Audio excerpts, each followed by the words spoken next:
Live from our studios on Karaba Avenue, this is the QTV Nightly News and I am Jul Denjai. Thank you for joining us. Here are the main news headlines. In his opening address at the first cabinet retreat of the year, team delivering results, President Adama Barrow challenged cabinet ministers to accede to expectations of the people by ensuring the successful implementation of his government's policies and programs. And as the Gambia approaches the milestone of 60 years of independence, we reflect on the institutions that have played a pivotal role in shaping our democracy, including the National Assembly. Ibrahima Silla, the Minister of Transport, Works and Infrastructure, recently wrapped up a week-long nationwide inspection of major ongoing road projects in the North Bank region. The International Institute for Democracy and Electoral Assistance, in partnership with the Gambia Press Union, organized 2 days capacity building training for members of the Media Council and the Gambia Press Union. In international news, the Africa Prosperity Dialogues 2025 has concluded in Accra, Ghana, bringing together African leaders, business executives and policymakers to discuss the critical role of infrastructure in realizing the continental free trade area. These and other stories coming ahead. Do stay with us.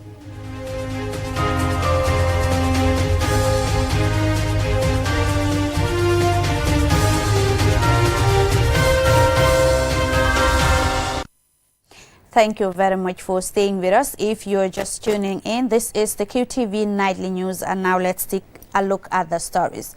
Now, in his opening address at the first cabinet retreat of the year, team delivering results, President Adama Barrow challenged cabinet ministers to exceed the expectations of the people by ensuring the successful implementation of his government policies and programs.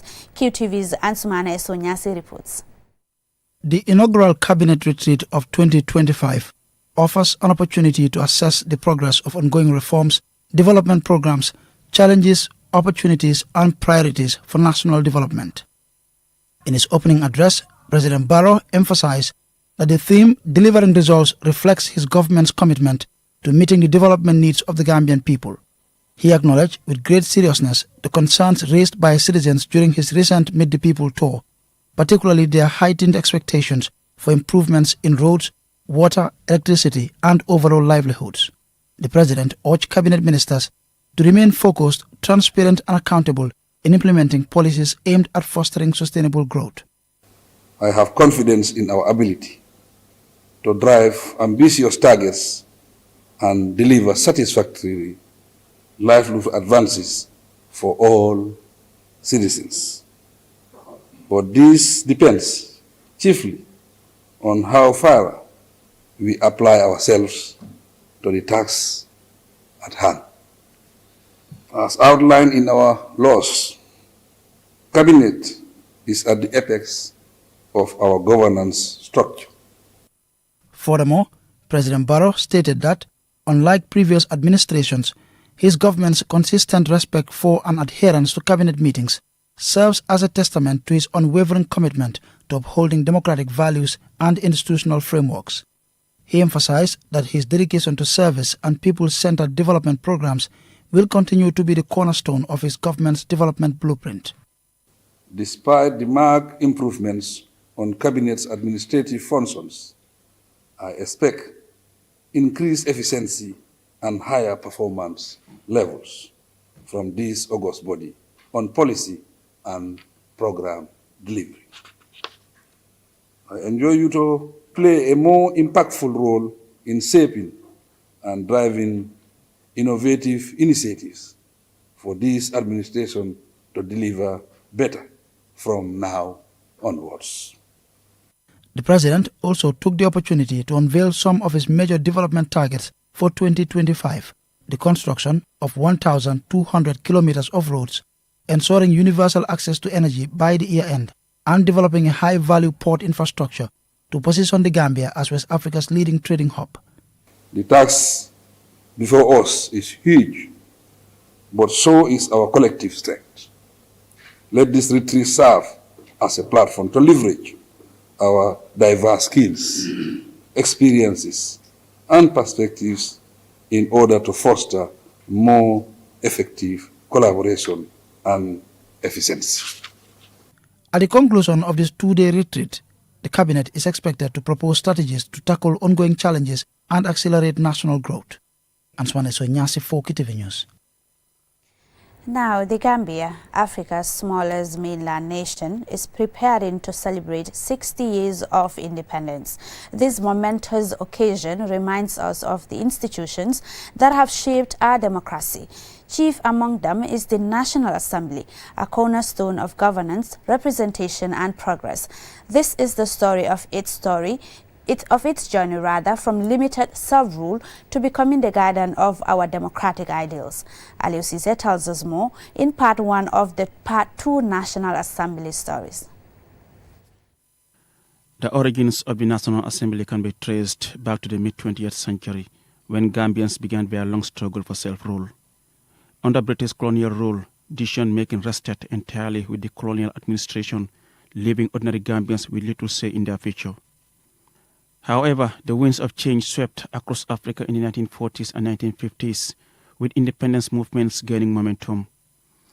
In 1960, the Gambia took its first step towards limited self-rule with the introduction of the Legislature Council. For the first time, Gambian representatives could participate in shaping policies for their people, but this was just the beginning. We will continue to practice the democratic principles which you have bequeathed to us and to make the Gambia a shining example of democracy and stability. With independence on February 18, 1965, came the birth of a fully functioning parliament, the National Assembly. Modeled on the Westminster system, the Assembly was composed of elected representatives tasked with shaping laws and policies for the young nation. Under the leadership of Sir Dawda Kairaba Jawara, the National Assembly passed foundational laws to stabilize and develop the country. Among its first acts was the creation of legal structures to govern agriculture, education and healthcare, sectors vital to the Gambia's survival and growth as a new nation. In 1970, the National Assembly played a critical role in transforming the Gambia into a republic, severing its symbolic ties with the British monarchy. It was a defining moment for the country's sovereignty and testament to the Assembly's importance in shaping national identity. Over the years, the National Assembly has passed critical legislation that has shaped the social, political and economic landscape of the Gambia. They include 1975 Land Tenure Act, ensuring Gambians had greater access to land ownership, the Education Act of 1988, making primary education more accessible to rural communities, the Women's Act of 2010, promoting gender equality and women's rights, and access to information law in 2021. The Assembly has been a platform for bold initiatives and reforms. In the 1990s, it navigated a turbulent period marked by a military coup in 1994. Under the leadership of the Armed Forces Provisional Ruling Council, the National Assembly was temporarily dissolved, only to return stronger with the promulgation of the 1997 Constitution. The 1997 Constitution redefined the role of the National Assembly, giving it new powers and responsibilities while maintaining its functions as a key democratic institution. Honorable Fatoumata Jawara Cisse became the second female Speaker of the Gambia's National Assembly, serving from 2007 to 2009 before being relieved of her duties by former President Yahya Jammeh. We had a good assembly. We debate, we go up to late like they are doing. I'm not saying during my time was the best, but I think I was happy. And we had success. I wish I could have finished the 2 legislative years that was left, but what God has decided or destined on me, I cannot stop it. But this parliament, they are very, very lucky. And they are independent with anything they do. We are not. Anything we have to do, it has to go to State House. But here, this assembly, which is semi-autonomous. We are not. Sometimes we want to travel, we want to go on meetings, we cannot go because president's office would say, or the presidents would no. So now it's not happening in this assembly. And they are doing very well. We have some very good National Assembly members. Today, the National Assembly continues to enact laws addressing contemporary challenges from climate change to digital innovation. It reflects the changing priorities and aspirations of the Gambian people. Over the years, the National Assembly has become slightly more inclusive. There are 5 female NAMs, of which 3 are elected. From its early days dominated by male representatives, it now welcomes a growing number of women and young leaders into its ranks. Figures like Honorable Fatima Danjai of Banjul South and others have paved the way for greater gender representation in Gambian politics. Reporting for QTV News, I am Aliou Cisse. We will bring you part 2 of the National Assembly in our tomorrow's news bulletin. Now, moving on, Ibrahim Silla, the Minister of Transport, Works and Infrastructure, recently wrapped up a week-long nationwide inspection of major ongoing road projects in the North Bank region, marking a key milestone in the country's expanding road network. QTV's Usman Jatta traveled with the minister and prepared this report. Central Baribu is experiencing a major road infrastructure development for the first time since the country gained independence in 1965.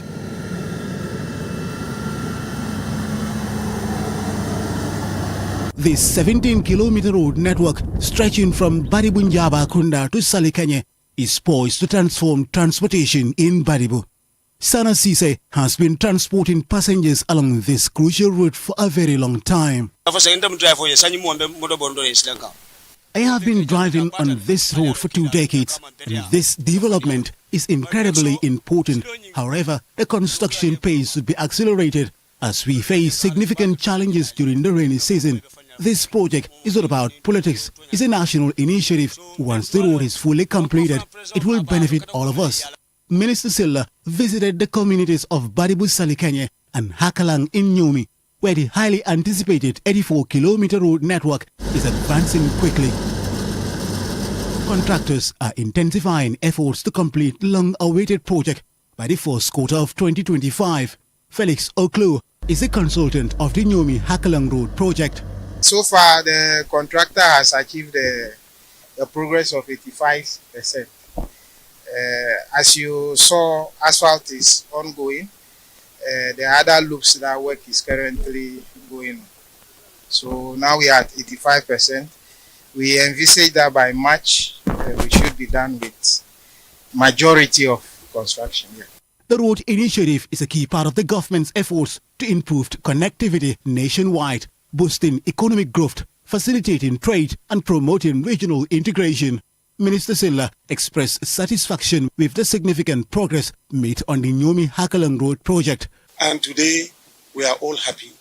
We can come and see this road and be proud as Gambians that at least our own local funds have been used to develop an infrastructure. That is something that we are all proud of. As you heard from the adjacent villages in Medina Sering, Maz and other places, they can't wait for the final handover of this road to the communities. The Nyomi Hakalang Road network is a key component of the government's ambitious 365-kilometer road infrastructure project, which stretches across the entire country, with major highways being upgraded and new roads being built. This initiative is set to transform transportation, improve access to services, and create economic opportunities in both rural and urban areas. Today, the road is almost completed, and we challenge them to come here, take pictures, or come with any expert in road infrastructure to look at the quality that has gone into this road. All what we can say is that this road is one of the best roads in this country. It can withstand the test of time. The new roads will connect previously isolated regions, unlocking opportunities for businesses, farmers and families alike. From the vital agricultural hubs of the North Bank region to the tourism-rich regions in the south, these modern roads will provide improved access to education, healthcare and markets. This development is especially significant as the Gambia prepares to mark its 60th independence anniversary, a time to reflect on the progresses made since gaining self-rule and look ahead to a future of sustainable growth, self-reliance and development. Osman Jatta reporting for QTV News. Another report there by Usman Jatta will take us to a commercial break. When we return, we have more local and international news stories for you. Do stay with us.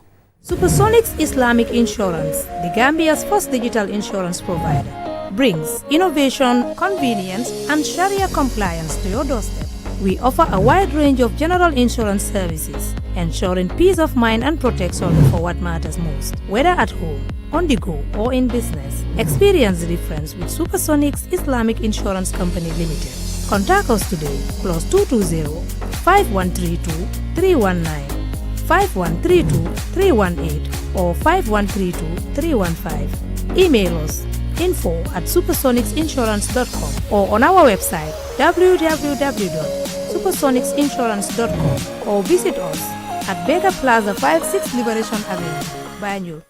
Being the Gambia's trusted network, QCell continues to provide the fastest and most reliable internet service in the Gambia. With 4G plus internet speed, you are guaranteed fast and reliable internet anytime, anywhere with QCell. Get a QCell SIM card now at any of our customer care centers and enjoy the fastest 4G internet in the Gambia. For more information, call our customer care on 111. QCell, Sunyubus, we innovate, others follow.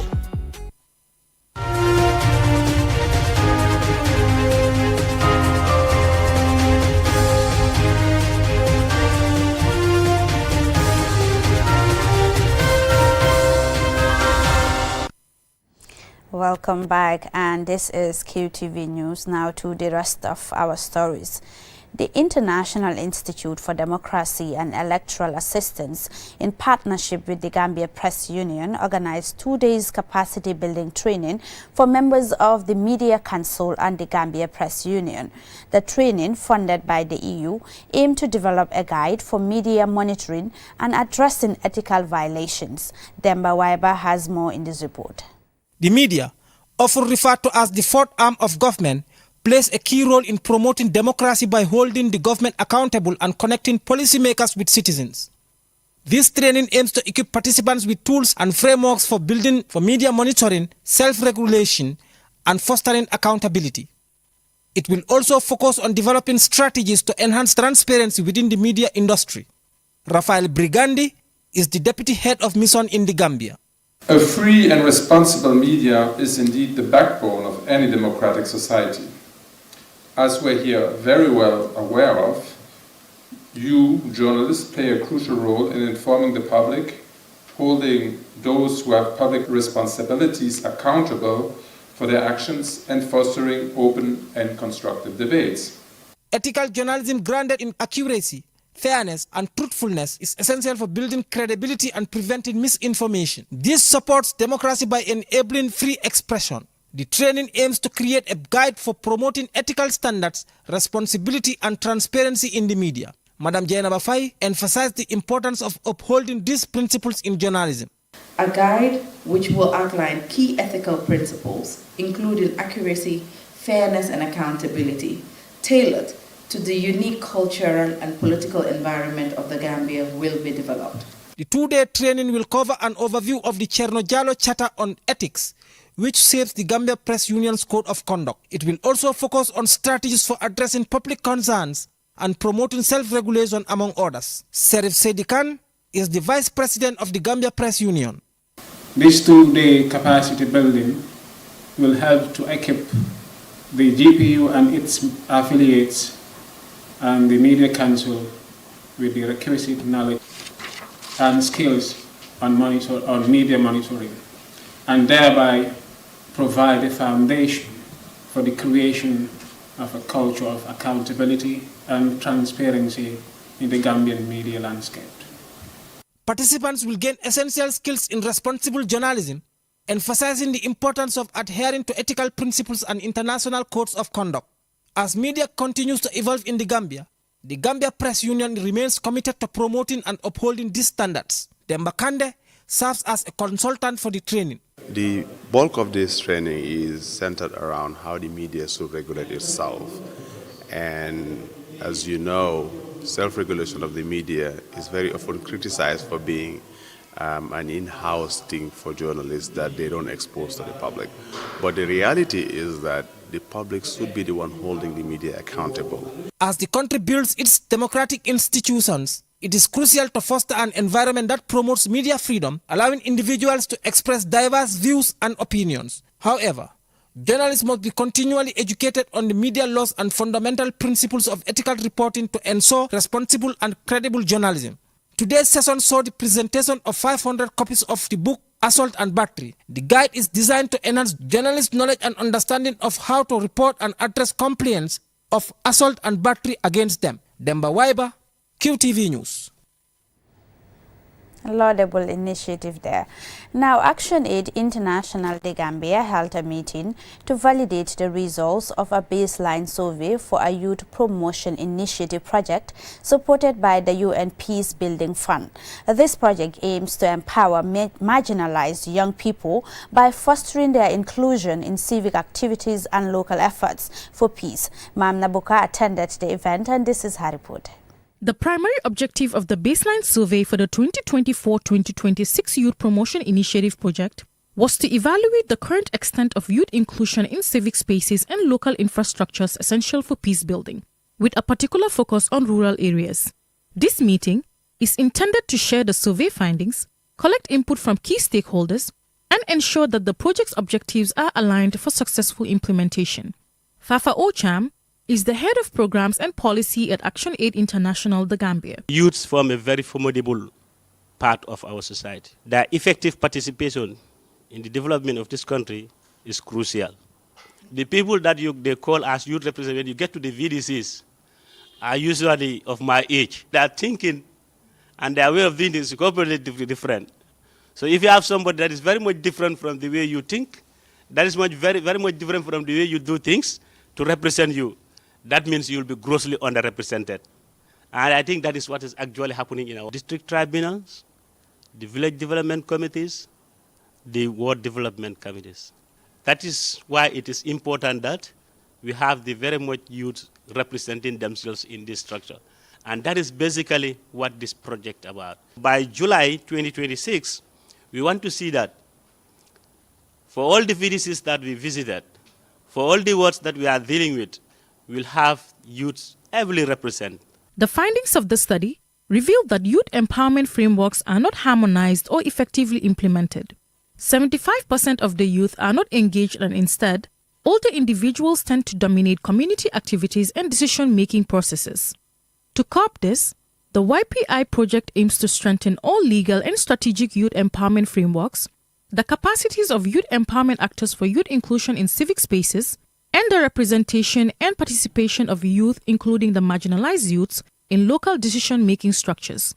Binta MLCC is the project focal point at Action Aid International, the Gambia. We are doing the baseline as an introduction to ensure that we know the context better, but there are some other preliminary activities that are ongoing. We are implementing with our partners. Hopefully, when we strengthen these legal frameworks, strengthen institutions, and also build capacities of young people, we'll be able to actualize, representations. We'll be able to increase the representation of youths and even the women and other marginalized groups in structures of leadership and decision making. Action Aid International, the Gambia, reaffirmed its strict commitment to working collaboratively with partners to implement strategies that will enhance youth placement in significant infrastructures and their participation in peace-building initiatives.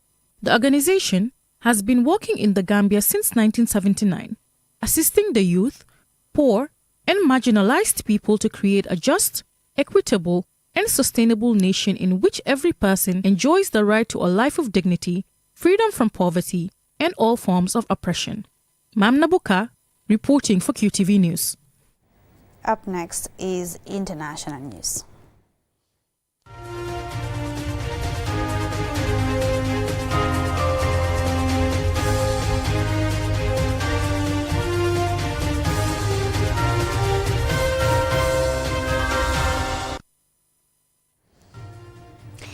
Now, the Africa Prosperity Dialogues 2025 has concluded in Accra, Ghana, bringing together African leaders, business executives and policymakers to discuss the critical role of infrastructure in realizing the African Continental Free Trade Area.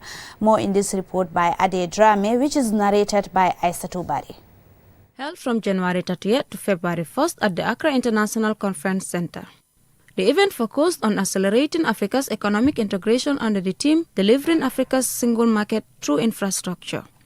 In his address, Ghana's President John Mahama, who hosted, emphasized the need for African nations to process and add value to their natural resources instead of exporting raw materials. An Africa that is industrialized, integrated, and inclusive. Our continent, Africa, is at a crossroads. On one hand, we boast of immense natural wealth, a youthful and dynamic population, and growing technological advancement. On the other hand, we continue to grapple with economic disparities, infrastructure deficits, and structural barriers that impede our forward movement. But the good news is that our destiny is in our own hands. The actions that we take today through decisive leadership and strategic partnerships will define the future of this dear continent of ours. We must move beyond being exporters of raw material to become producers of finished goods. Whether it is cocoa in Ghana, oil in Nigeria, copper in Zambia, or diamonds in Botswana, we must process and add value to our natural resources. By so doing, we'll not only increase our share of global trade, but also create sustainable jobs for our people, especially our young people. Joining him were President Azali Assoumani of Comoros and President Faure Gnassingbé of Togo, both advocating for stronger collaborations across sectors. President Assoumani echoed President Mahama's statement saying, infrastructure is the backbone of trade. Without efficient roads, ports, and digital networks, AFCFTA's promise remains unrealized.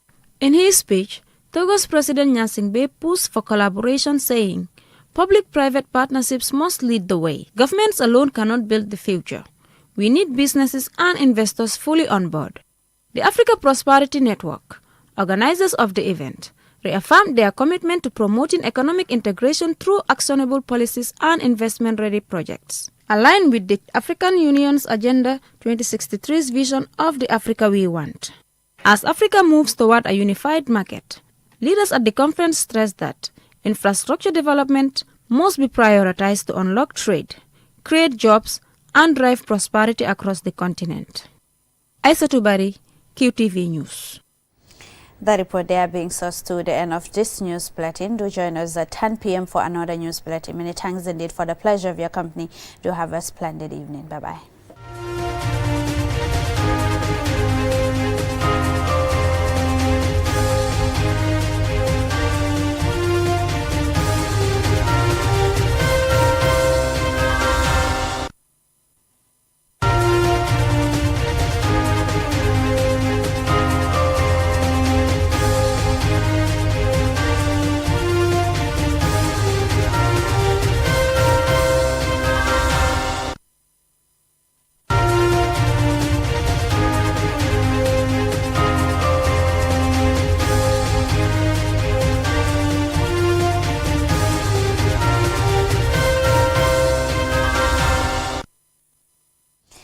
It's 10 p.m. in Banjul. This is the QTV Nightly News and I am Jul Denjai. Thank you for joining us. Here are the main news headlines.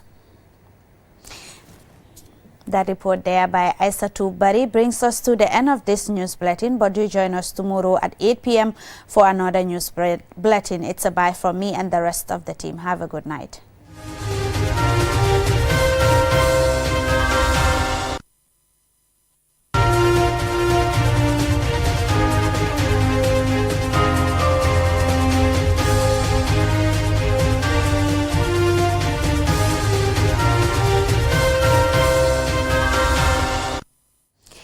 Good afternoon. It's midday in Banjul. This is QTV News coming to you from our studios on Kairaba Avenue, and I am Jul Denjai. Thank you.